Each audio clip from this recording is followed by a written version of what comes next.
Okay, I like that. I can use music for this here video. Thank you very much for inviting me to sing you one. My name is Yvette Fortenberry. I am an educational consultant, a tutor, an independent contractor, a public speaker, and I am very proud of the students that I have produced thus far. I've heard nothing but good feedback. Your first question to me is, what is my favorite thing about being a teacher? And I have answered that question more than 1,000 times. I love it when the light bulb comes on. I love it when you get it. I love that. I can give it to you in whatever way you need me to give it to you. I capture that through our conversation. And whether you need me to give it to you in a business sense, or give it to you on the street sense, or give it to you in a classroom sense, or give it to you on a foreign language sense, I'm qualified and capable of doing that. That's my favorite part. And when I come up on my students that have had the honor of me being with them, they always talk about Ms. Berry, and I miss you, and you were so good, and you're good people. And I'm usually surprised when I hear that, but that is my heart, teaching and giving students whatever it is they need, depending if they're a child or an adult. What are the challenges about teaching? Well, okay, with the online sessions, of course we have technology as a problem, yeah, we do. And we have to work through that slowly as we work through the lesson, because we can't let the medium that we're using, we can't let that interfere with our goal at hand. And the in-class challenges, oh, there are so many. I can refer to Maslow's hierarchy of needs. I always refer to that because that is foundation. You can't learn if you're hungry. You can't learn if you can't get there. If your mind is somewhere else, our lessons are not going to be taken in. And those are the challenges that I know that we face, especially in the communities in which I teach. What is a challenge about learning a new language? It is both an honor and a challenge to learn a new language. I would say the immediate that comes to mind is fear. Here you are, you have to learn a whole new alphabet, new words, new understandings, how to put them in a sentence, how to write them down.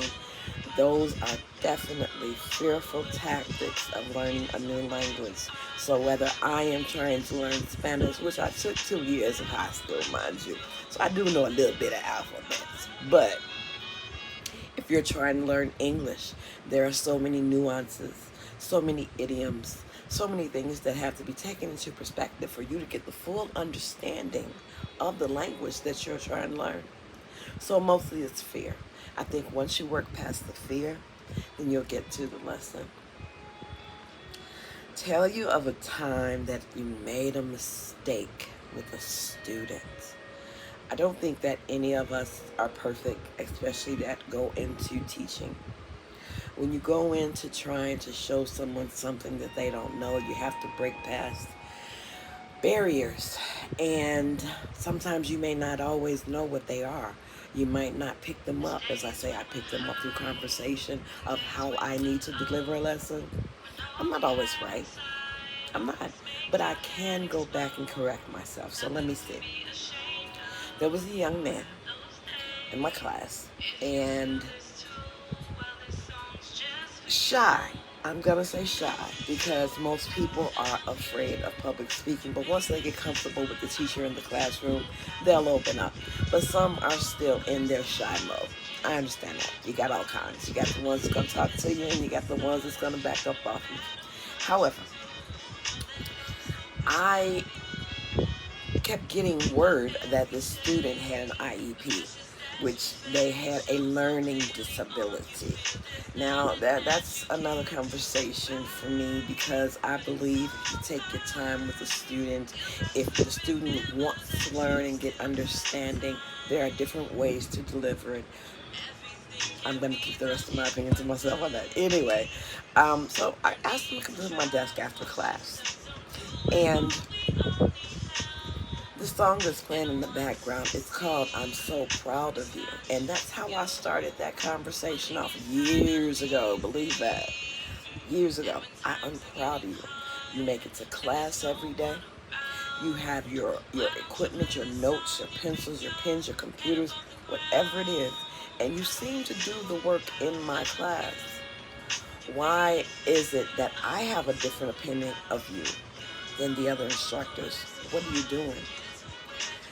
It's just Miss Berry. I feel more comfortable with you. And so for me to assume that outside of this IEP, that this student didn't need this medicine and that this student was shy, I continued to teach as I did. When in essence, I have learned in my 35 years of teaching that some people need that medicine in order to take the lesson in. They can't calm that inside down enough to do it. But there are ways to do it with that medicine and get off of it as well. Again, my opinion.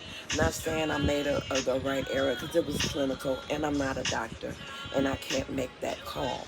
So that was a mistake of mine. And that student has gone on to, live his life and be who he needs to be. I don't know if he got all that he needed out of my class, but that was my mistake, acting as a clinician. My perspective on error correction is to admit it. If we are all grown and we are all in this industry and we all realize that we are not perfect and we can't delve to some piece of paper, admit it. And however the chips fall, be grown enough and be godly enough to continue in whatever that direction is. Because it may not be the same direction after you've committed a mistake. Absolutely. Some people take mistakes to the death. And some people brush them off. They're a little bit more comfortable. I am one that's in the middle, depending on what it is and who it is. So I definitely take it with a grain of salt, and I definitely believe that it should be admitted so that we can decide what our next path can be. You can't make that decision for me. I need to do it in my own grown self, as well as those other grown people around me. All right, so we are on question 6. What do you do with the students that's nervous or untalkative? Now, I'm a whiz at this, especially in the classroom and especially in social events or social arenas. My Order of Eastern Star chapter definitely gives me an opportunity to be around a variety of people that are either shy or outgoing or don't want to speak up but everyone has to engage. And I do sit in silence to allow that person to feel uncomfortable in silence, so that they can do what they need to do. That's one of the tactics that I use. Throw a question out there that only that person can answer, or an action that only that person can do. When it comes to nervousness, I crack the most corniest jokes. I've never been told I'm a comedian. However, I do believe comedy, it does relax the beast as well as music. That's why I said I'm glad that you allowed me to use music for this interview. So not only will my conversation meet this person where they are, but my tactics, my PTRs, those things that I need, or just a simple smile or sit back in silence. Silence tells you a lot. But if we have a lesson to learn and we have a time frame to get on, believe me, I'm going to be on the business. And I'm going to make sure that I get feedback from you to make sure that you got what I meant to give you. Your 7th question, is company culture important? It is. If I'm going to align myself with a company, with a person, with an organization, it is important for me to know what you're all about. It is important for me to know what your ideas, your ideologies are, your history. I do like a visual. I do like it to be transparent. You saw that lipstick on there. I'm sorry. I do like it to be transparent so that I can deal. Please don't make those decisions for me. I can make them. I've made many decisions in my years on this earth and in this industry. And allow me to deal with the truth better than I can deal with a lie. I can deal with the truth better than I can deal with a lie. So I'd rather see it and then decide for myself what that looks like, and if I'm going to keep that group or that energy or that feeling around me. And your last question was, what do I want to know about Craving English? First of all, I love the name.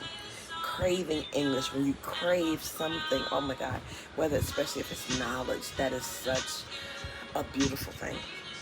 And I would like to know what made you set this platform at that time, because I've been looking for a company during that time, because that's when I feel that students need it most. They're out of school, they're trying to do homework, so why wouldn't you set a company during that time frame? That makes so much sense. And then why did you add a caveat of learning a new language? Those are two things that I'd like to know. And so hopefully we can get those answered in my interview. I hope that I have answered all of your questions correctly. And I look forward to speaking to you in the future. Bye-bye.